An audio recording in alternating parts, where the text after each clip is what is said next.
This is the Louie T Network. In the lab room.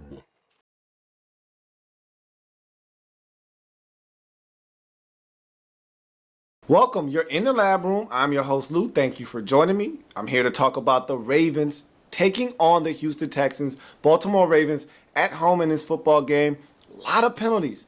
I thought that this was a game riddled with penalties. I mean, both teams were committing a lot of mistakes penalty-wise in this football game. But when it was all said and done, credit must be given to this Baltimore Ravens defense. I think that this offense is not where the Ravens want it to be. They're still not running the football with the effectiveness that they need to be a Super Bowl contender once again. But as we thought coming into this season, this defense is going to be tremendously better than it was a season ago. This defense has been playing solid football to start this season off. The offense has not. But the special teams is picking up the slack. And Tandon Dawes, since he has come back, has been a spark on the special teams unit on these punt returns. He had a huge return last week against Cleveland. He follows that up with an even bigger return this week, this time running it all the way back for a touchdown.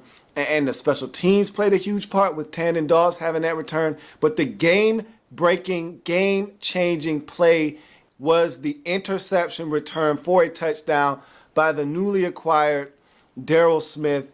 They got him in the offseason from Jacksonville, and he's been a huge pickup. He's been the leader of this defense. He's come right in and fit into that role nicely, and he read this play perfectly. It was telegraphed. I think that Matt Schaub stared this tight end down on this play. And you can't do that. You can't stare it down and then decide that you want to go there. And when you're late, you pay for it. And Darryl Smith made a beautiful break on the football, picked it off, took it to the house. That changed the game. The Ravens, they won this game on defense. Make no mistake about it. The Texans never found the end zone in this game. And the Texans marched right down the field on the first possession. They were held to a field goal. And every other trip that they had when they tried to get points, field goal. The Texans could not get in the end zone, and credit must be given to this Ravens defense. They stood up, they stood tall, they forced the Texans to kick field goals, and that was the difference in this football game. You don't win games with field goals in the National Football League. You win them with touchdowns. They couldn't get in the end zone. The Ravens found a way to get in the end zone, and they win this football game 30-9, take their record to 2-1 on the season. And the Texans dropped to 2-1 on the season. I still don't know what to make of either one of these teams after this game.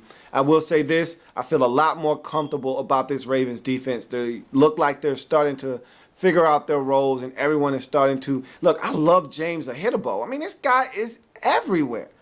James Ahitabo is everywhere.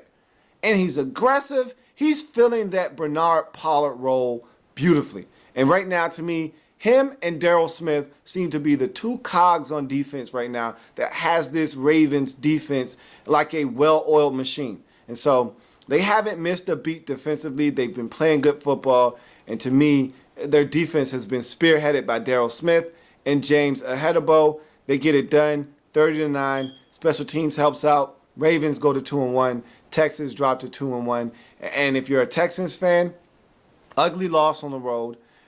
Very, very disappointing performance by this offense, not being able to get it in the end zone. I thought the defense held up for the positions that they were being put in. Thought this defense didn't play that bad. You look at the Ravens, they scored 2 touchdowns, 1 on special teams, 1 on defense. So you look at it, you take that away. We're talking about 16 points given up by this Texans defense. I can't fault this defense in this loss. This offense has to step up. And I've had question marks about the Texans coming into this game. I didn't like what I saw from the Texans. They had 2 come-from-behind victories. They've been living dangerous. It caught up with them in this game. They've got to step it up. They do not look like a dominant football team. And now with Indianapolis playing the way that they did on the road against a tough San Francisco football team, I don't know what this division is going to look like in the AFC South. But I tell you one thing. There are a lot of teams, and you could throw the Titans in there as well, that are going to be vying for AFC South supremacy. And if the Texans don't tighten up, this will not be their division in 2013. So big win for the Ravens at home against a team that is supposed to be one of the powerhouses in the AFC. The Ravens lay these guys down nice and easy, 30-9, and they get the victory. Thank you for joining me. See you next time here in the Lab Room as I break down each and every game that happened on Sunday afternoon. Like the content? Want more? Sub up. In the lab room.